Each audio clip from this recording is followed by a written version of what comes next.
नमस्कार। Mission health के phoning कार्यक्रम में आप सबका स्वागत है। कार्यक्रम का हमारा आज का विषय है मातृ एवं शिशु स्वास्थ्य के लिए कल्याणकारी योजनाएं। और इस विषय पर जानकारी देने के लिए हमारे साथ हैं निदेशक मातृ एवं शिशु स्वास्थ्य परिवार कल्याण महानिदेशालय उत्तर प्रदेश के डॉक्टर सुरेश चंद्रा जी। डॉक्टर साहब, बहुत बहुत स्वागत है आपका मिशन हेल्थ में। किसी भी देश के प्रगति तभी संभव है जब उसके नागरिक स्वस्थ हों, और नागरिकों को स्वस्थ रखने के लिए बहुत ज़रूरी है कि प्रारंभ से ही यानी माँ और बच्चे के स्वास्थ्य पर आरंभ से ही ध्यान दिया जाए। माँ और बच्चे के स्वास्थ्य पर ध्यान देने के लिए सरकार ने कई सारी योजनाएं और कार्यक्रम चला रखे हैं। इन योजनाओं और कार्यक्रम का लाभ आप किस तरह उठा सकते हैं, इसी विषय पर आज हम डॉक्टर साहब से जानकारी लेने जा रहे हैं। तो आपके भी अगर कोई प्रश्न है या आप कुछ की जिज्ञासा है तो आप हमें फ़ोन कर सकते हैं। फ़ोन करने के लिए नोट कर लीजिए आप हमारा फ़ोन नंबर है 0522-220-5756, 0522-2288-698, 0522-407-6802। और इसके साथ ही आपसे अनुरोध है कि जब भी आप हमें फ़ोन करें अपने टीवी सेट का वॉल्यूम थोड़ा कम रखें ताकि आपकी आवाज़ हम तक अच्छे से पहुंच सके। डॉक्टर साहब, सबसे पहले आपसे ये जानना चाहेंगे कि मातृ एवं शिशु स्वास्थ्य किसी भी देश व समाज के लिए कितना महत्वपूर्ण है? जैसा आपने पहले ही अपने इंट्रोडक्शन में ही बताया है, मातृ शिशु कल्याण योजनाएं और स्वास्थ्य बहुत ही इम्पोर्टेंट है। किसी भी समाज की प्रगति के लिए ये आवश्यक है कि उनका परिवार स्वस्थ हो, विशेषकर उनके नागरिक, और उसके आगे भी जो है अगर स्वस्थ माँ और बच्चा है तभी हम प्रगति कर सकते हैं, ये आवश्यक है जो है। जी डॉक्टर साहब, उत्तर प्रदेश में और हमारे देश में क्या स्थिति है मातृ एवं शिशु स्वास्थ्य की? 2011-13 के जो आंकड़े हैं मातृ स्वास्थ्य के, उसमें मातृ मृत्यु दर 2011-13 में जहां प्रदेश में 285 थी और राष्ट्र स्तर पर जो है 167 थी। जो राज्य सरकार और भारत सरकार के स्वास्थ्य डिपार्टमेंट के सहयोग से और कार्यक्रम जो लागू किए गए हैं सारे, उनसे ये घट करके 201 हो गई है और राष्ट्रीय स्तर पर 130 है। अभी हमें बहुत सारा कार्य करना है। मातृ के अलावा जो है शिशु मृत्यु दर में, नवजात शिशु में जहां ये 31 है और प्रदेश में 31 है और राष्ट्र में जो है देश में ये 24 है। और इन्फेंट मॉर्टेलिटी रेट यानी 1 साल के बच्चों में ये राज्य में 43 है और देश में 34 है। और अंडर 5 यानी 5 वर्ष के बच्चों तक में जो है ये 51 है और देश स्तर पर ये 43 है जो है। इस तरह से हमारी स्थिति है। जी डॉक्टर साहब, मातृ एवं शिशु स्वास्थ्य के लिए जो योजनाएं चल रही हैं तो उत्तर प्रदेश में कौन कौन सी योजनाएं हैं इस संबंध? इसमें बहुत सारी योजनाएं हैं जिनका ध्येय है, योजनाएं तो बहुत सारी हैं जिनका ध्येय है कि सुरक्षित प्रसव और सुरक्षित नवजात के लिए जो योजना चलाई गई हैं उनसे जो है इनका प्रसव सुरक्षित हो। इसके लिए जननी सुरक्षा योजना है, जननी शिशु सुरक्षा योजना है, प्रधानमंत्री सुरक्षित मातृत्व अभियान है, प्रधानमंत्री मातृ वंदना योजना है। इसके अतिरिक्त मातृ मृत्यु को रोकने के लिए जो है इसमें मातृ मृत्यु समीक्षा कार्यक्रम है। इसके अलावा HBNC जिसे कहते हैं होम बेस्ड नियोनेटल केयर, उसमें गांव में अर्बन एरिया में ये किया जाता है। SNCU हैं, NBSU हैं, NRCs हैं जिनको कि न्यूट्रिशनल रिहेबिलिटेशन सेंटर भी कहते हैं। कंगारू मदर केयर है जिसके बारे में हम विस्तार से आपको बताएंगे। तो ये सारी योजनाएं हैं मातृ और चाइल्ड से, बच्चों और माताओं से जुड़ी हुई। तो डॉक्टर साहब, जैसे अभी आपने बताया कि प्रधानमंत्री मातृ वंदना योजना है और जननी शिशु सुरक्षा योजना है, तो हम चाहेंगे कि किसी एक योजना के बारे में आप विस्तार से बताइए। मैं आपको सभी योजनाओं के बारे में बताएंगे। जननी शिशु सुरक्षा जिसे JSY भी शॉर्ट में कहते हैं और इससे लोग परिचित भी हैं। इसमें संस्थागत प्रसव कराने के लिए, इंस्टीट्यूशनल डिलीवरी कराने के लिए किसी भी जो है अपने जो पब्लिक हैं, सरकारी चिकित्सालय हैं, उनमें कराने पे ग्रामीण क्षेत्र की महिलाओं के लिए 1400 रुपया और शहरी क्षेत्र की महिलाओं के लिए 1000 रुपया है। वो उनको आधार लिंक बैंक खाते में सीधे दिया जाता है। इसमें किसी तरह का कोई शुल्क नहीं लगता है और ये रजिस्ट्रेशन के समय से ही शुरुआत हो जाती है। आशा, एएनएम, आंगनवाड़ी वर्कर्स के माध्यम से उनका रजिस्ट्रेशन किया जाता है जो कि निःशुल्क होता है और प्रयास ये रहता है कि प्रसव से पहले ही ये सारी फॉर्मेलिटीज़ पूरी हो जाए। तो ये हमारी जननी सुरक्षा योजना है। दूसरी जो योजना है वो है जननी शिशु सुरक्षा योजना, जो है जैसे JSSY कहते हैं, JSS के, जिसमें कि सभी तरह का जो शुल्क है वो कोई भी नहीं पड़ता है, निःशुल्क, जिससे कि गर्भवती महिलाएं जब आती हैं हमारे पब्लिक यानी कि सरकारी चिकित्सालय में या सेंटर्स में, तो उनको वहाँ पे कोई भी दवा के लिए, भोजन के लिए, किसी भी जो है जांच के लिए, डायग्नोस्टिक जिसे कहते हैं, या किसी भी तरह का कोई भी अगर ऑपरेशन से लेके कोई भी चीज़ें हैं वो सारी की सारी निःशुल्क होती हैं। तो जितनी भी तरह की औषधियाँ की ज़रूरत पड़ती है वो रहता है। कम से कम 24 घंटे के लिए हम प्रमोट करते हैं कि डिलीवरी के लिए, प्रसव के बाद वो इतने रहें 48 घंटे। उस पीरियड में उनको बच्चे को टीकाकरण है, अर्ली ब्रेस्ट फीडिंग, उसी समय जिस डिलीवरी होती है तो माँ के दूध में कोलेस्ट्रम होता है तो वो भी प्रमोट किया जाता है। आज इत्तेफाक से जो है एक सप्ताह के लिए 1 अगस्त से 7 अगस्त के लिए जो है स्तनपान दिवस मनाया जा रहा है, जिसका कि आज शुभारंभ किया गया है। तो ये सारी चीज़ें हैं जो कि JSS के माध्यम से दी जाती हैं। डॉक्टर साहब, अभी इस विषय पे हम और बातचीत करेंगे। गाजियाबाद से हमारी एक कॉलर हमसे जुड़ी हैं। हेलो हेलो, नमस्कार। जी नमस्कार, मिशन हेल्थ में स्वागत है आपका। आप अपना नाम बताएं। मेरा नाम अलका है, मैं गाजियाबाद से बोल रही हूँ। डॉक्टर साहब से मैं ये जानना चाहती हूँ कि गर्भवती महिलाओं और नवजात शिशुओं के लिए सरकार के द्वारा कोई खास एम्बुलेंस का इंतजाम किया गया है? इसके बारे में मैं डिटेल में जानना चाहती हूँ। नहीं, आपका बहुत अच्छा प्रश्न है और मैं चाहता हूँ कि इसी माध्यम से ये सभी लोग जानें। 102 और 108 एम्बुलेंस सेवाएं हैं। 102 विशेषकर केवल गर्भवती महिलाओं, जिस दिन से उनको गर्भधारण पता चलता है तब से ले करके और प्रसव के 42 दिन तक, ये केवल गर्भवती महिलाओं के लिए है। या एबॉर्शन भी अगर किसी स्टेज पे होता है तो उसकी भी सेवाएं ले सकते हैं। और नवजात शिशु के लिए जब तक वो 1 वर्ष का हो जाता है तो घर से चिकित्सालय में लाने के लिए, या एक चिकित्सालय से अगर आवश्यकता पड़ती है दूसरे चिकित्सालय में भेजने के लिए, और फिर उस चिकित्सालय से वापस घर भेजने के लिए कितनी भी व्यवहार आवश्यकता पड़ती है, तो ये निःशुल्क सेवा है। 108 की भी सेवाएं ली जा सकती हैं। ये राज्य सरकार की तरफ से जो है, प्रदेश सरकार की तरफ से जो है चलाई जा रही है और इसमें किसी तरह का भी शुल्क नहीं होता है और पूरी ये वेल इक्विप्ड सेवाएं हैं। जी डॉक्टर साहब, सब शहरों के लिए यही नंबर है 102 और 108? हाँ, इसमें जो है डायरेक्ट किसी भी और को कॉल करने की जगह सीधे 102 पे मिलाइए। 102 नहीं है, बिजी है, तो 108 पे मिलाइए और ये पूरी तरह से जो है इसी नंबर पे कॉल करने पे उपलब्ध रहती है 24 घंटे। 24 घंटे। डॉक्टर साहब, एक कॉलर हमसे और जुड़े हैं, नंद स्वरूप मिश्रा जी, बाराबंकी से।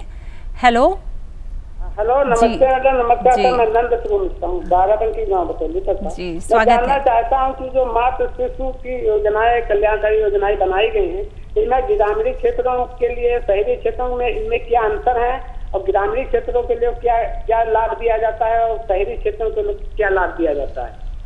ये योजनाएं सभी जगह के लिए बराबर हैं। राज्य सरकार का पूरा प्रयास है कि ये योजनाएं जन जन तक, गांव दूर अंचल तक मिले, लेकिन ग्राम में जो है पहुंचाने के लिए है उसको हम कहते हैं VHND, village health nutrition day के माध्यम से पहुंचाई जाती हैं और शहरी क्षेत्रों में UHND के माध्यम से। केवल अंतर जो है वो है केवल JSY का भुगतान के संबंध में, जो कि शहरी क्षेत्रों में 1000 है और ग्रामीण क्षेत्रों में 1400 रुपया है। और आशा को जो मिलने वाला मानदेय है वो शहरी क्षेत्रों में 400 है और ग्रामीण क्षेत्रों में 600 है।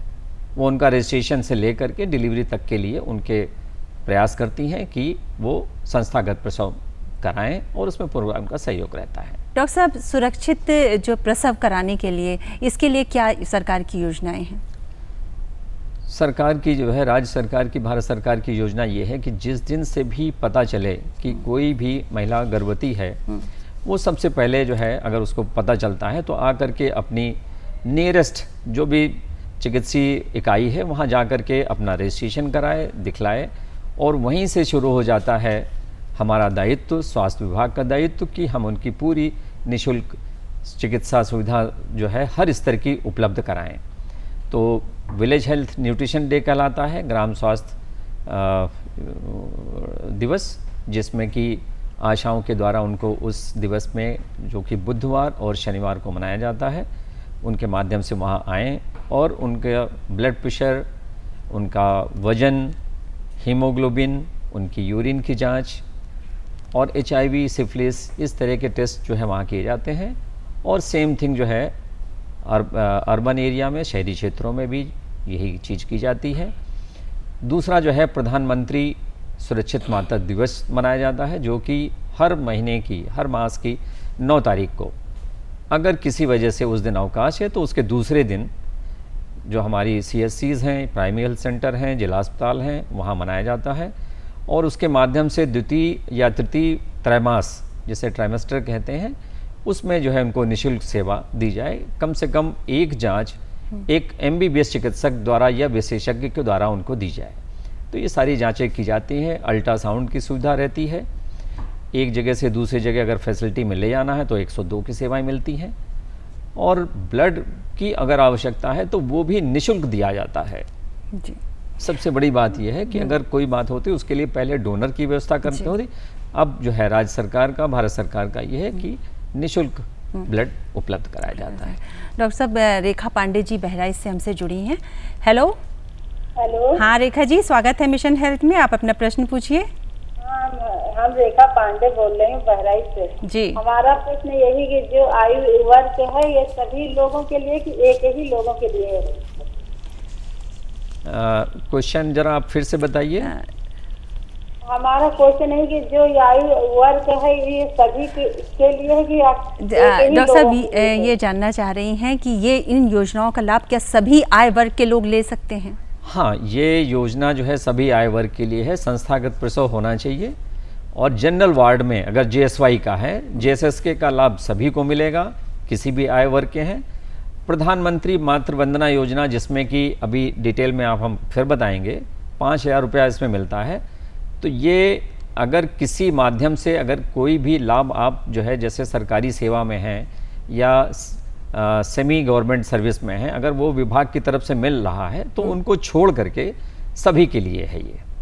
मतलब सरकारी सेवाओं में जो लोग हैं उनके परिवार को ये सुविधा नहीं मिल रही? हाँ, उनको नहीं मिलेगी ये प्रधानमंत्री मातृ वंदना योजना जी।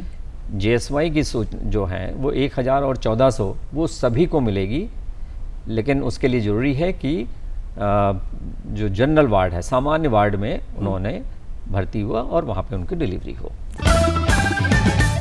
डॉक्टर साहब, ये जानना चाहेंगे कि इन योजनाओं का लाभ प्राप्त करने के लिए कहाँ संपर्क किया जाए?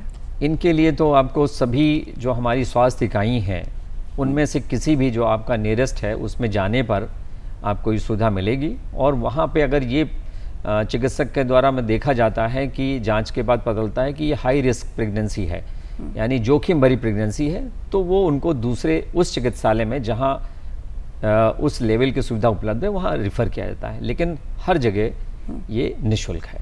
निःशुल्क है। डॉक्टर साहब, नवजात से लेके 5 वर्ष तक के आयु के बच्चे जो हैं उनके लिए क्या सुविधाएं हैं, किस तरह के कार्यक्रम हैं, योजनाएं हैं? पहले भी जैसे मैंने बताया कि योजनाएं जो है गर्भावस्था धारण करने से शुरू हो जाती है, लेकिन जब किसी बच्चे का जन्म होता है तो जितने भी हमारी सरकारी डिलीवरी पॉइंट्स हैं वहाँ पे NBCC कहलाता है, न्यू बॉर्न केयर कॉर्नर, जिसमें कि अगर बच्चा हाइपोथर्मिया का है या इस तरह से तो वो सुविधा मिलती है। उससे अगर आगे जाते हैं तो CSC लेवल पे हमारा NBSU है जो कि 4 बेडेड है, उसमें 3 हमारी स्टाफ नर्स रहती हैं, उनके द्वारा फोटोथेरेपी और डायथेरेपी, ये हमारा टेम्परेचर मेंटेन करने के लिए है।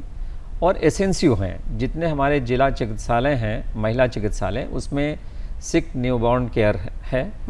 इसमें ये 12 बेडेड का हमारा चिकित्सीय इकाई है जिसमें एक paediatrician round the clock 3 shift में और स्टाफ नर्स 9 होती हैं। इनके द्वारा उनको सुविधाएं दी जाती हैं। इसमें समस्त उपकरण होते हैं और ये इस समय हमारे 63 जनपदों में 77 यूनिट हमारी स्थापित हैं। एसएनसीयू में ये जो बीमार बच्चे हैं उनकी देखभाल करने के लिए 102 के बारे में बता ही चुके हैं कि 1 वर्ष तक के बच्चे को घर से चिकित्सालय में, चिकित्सालय से चिकित्सालय में और चिकित्सालय से वापस घर ले जाने के लिए राउंड द क्लॉक हमारी उपलब्ध रहती हैं। इसके अतिरिक्त है एनआरसी, जिसे न्यूट्रिशन रिहेबिलिटेशन सेंटर कहते हैं। इसमें जो बच्चे कुपोषित होते हैं, बीमार होते हैं, कुपोषण का शिकार होते हैं, उनका इलाज वहाँ पे चिकित्सक की देखरेख में किया जाता है। 15 दिन तक उनको वहाँ पे एडमिट रखते हैं। भोजन के बारे में उनको बताया जाता है। माँ को भी वहाँ पे, जब माँ रहती है साथ में, तो उसके लिए भी भोजन की व्यवस्था वहाँ से रहती है।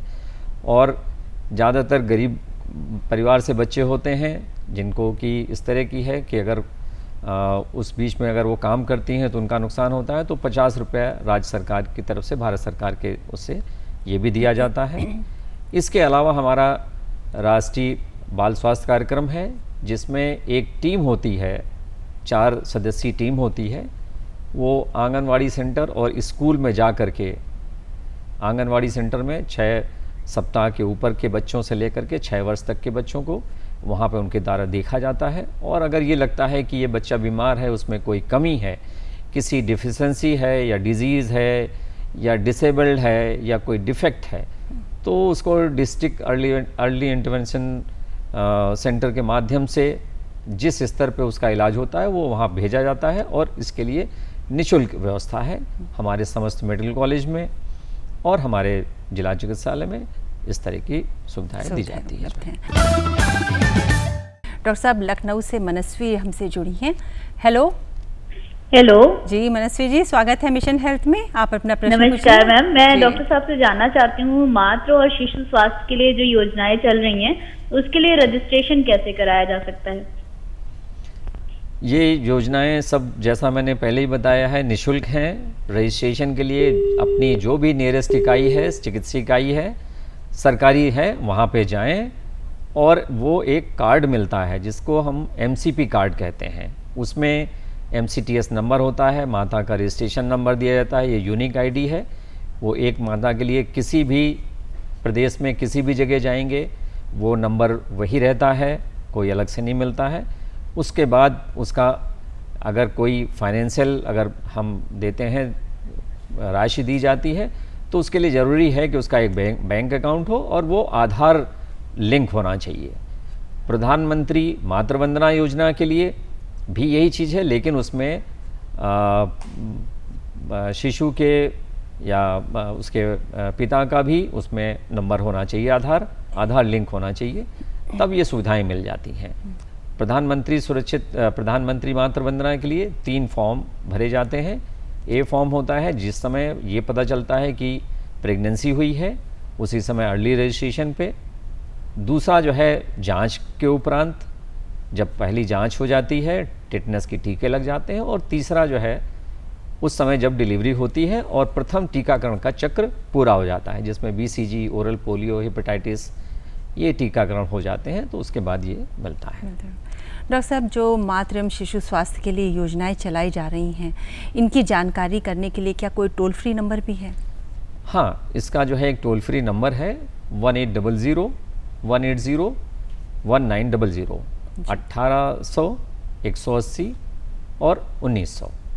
इस नंबर पे फ़ोन करके आप जानकारी ले सकते हैं। डॉक्टर साहब, इस संबंध में अगर कोई शिकायत हो, योजनाओं का लाभ नहीं मिल पा रहा है, तो इसके लिए कैसे मतलब शिकायत करी जाए? आप इस नंबर पे भी कर सकते हैं और महानिदेशक परिवार कल्याण, निदेशक परिवार कल्याण, मातृ शिशु कल्याण और मिशन निदेशक राष्ट्रीय स्वास्थ्य मिशन, इनको आप पत्र के द्वारा भी अपनी जो भी शिकायत है वो दे सकते हैं और इस पे हम लोग विधिवत जांच कराते हैं। तो शिकायत और सुझाव आप जो है लिखित भी दे सकते हैं। तो ये था मिशन हेल्थ का आज का हमारा फोनिंग कार्यक्रम। और अब चलते चलते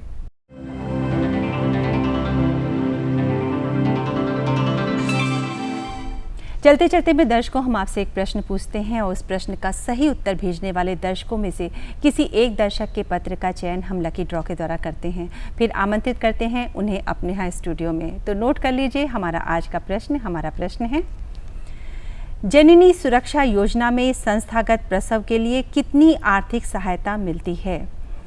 प्रश्न एक बार पुनः सुन लीजिए और नोट कर लीजिए। जननी सुरक्षा योजना में संस्थागत प्रसव के लिए कितनी आर्थिक सहायता मिलती है? और इस प्रश्न का उत्तर आप हमें जिस पते पर लिखकर भेजेंगे वो पता भी नोट कर लीजिए। हमारा पता है प्रस्तुतकर्ता मिशन हेल्थ, कमरा नंबर 205, दूरदर्शन केंद्र 24 अशोक मार्ग, लखनऊ 226001 और हमारा ईमेल आईडी है missionhealth.duplq@gmail.com। डॉक्टर साहब, आप आए और मातृ एवं शिशु स्वास्थ्य के संबंध में जो कल्याणकारी योजनाएं चल रही हैं उनके बारे में हमारे दर्शकों को जानकारी दी, इसके लिए आपका बहुत बहुत धन्यवाद।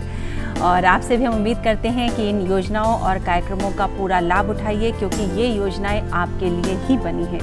नमस्कार।